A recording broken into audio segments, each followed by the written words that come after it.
भगवान शिव और माता पार्वती शक्ति के मिलन की कहानी प्रेम, धैर्य और घोर तपस्या की एक अद्भुत गाथा है।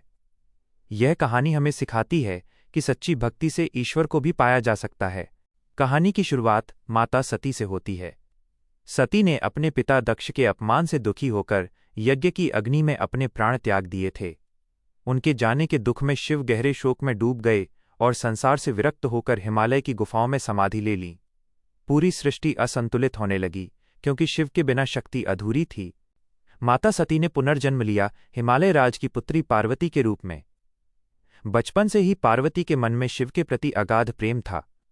वे जानती थीं कि वे शिव की ही शक्ति हैं। जब पार्वती बड़ी हुईं तो नारद मुनि ने उन्हें बताया कि केवल कठिन तपस्या से ही वे शिव को दोबारा प्राप्त कर सकती हैं। माता पार्वती महल के सुख छोड़कर जंगल में चली गईं। उन्होंने हजारों वर्षों तक तपस्या की।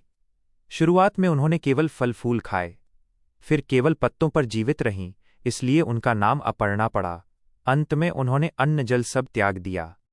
उनकी तपस्या से तीनों लोग कांपने लगे। भगवान शिव ने उनकी परीक्षा लेने के लिए एक बटुक ब्राह्मण का रूप धरा। उन्होंने पार्वती के सामने शिव की बुराई की कि वे श्मशान में रहते हैं, भस्म लगाते हैं और गले में सांप लपेटते हैं। लेकिन पार्वती अडिग रहीं। उन्होंने कहा, मेरे मन में शिव बस चुके हैं, चाहे वे कैसे भी हों। पार्वती के निस्वार्थ प्रेम और संकल्प को देखकर शिव अपने वास्तविक रूप में आ गए और उन्होंने पार्वती को अपनी अर्धांगिनी स्वीकार किया। फाल्गुन मास की कृष्ण पक्ष की चतुर्दशी को उनका विवाह तय हुआ। शिव की बारात में देवता, ऋषि मुनि ही नहीं बल्कि भूत प्रेत, पिशाच और जानवर भी शामिल हुए। ये मिलन इसलिए खास है क्योंकि इसमें किसी को छोटा या बड़ा नहीं माना गया, इसमें पूरी सृष्टि शामिल थी।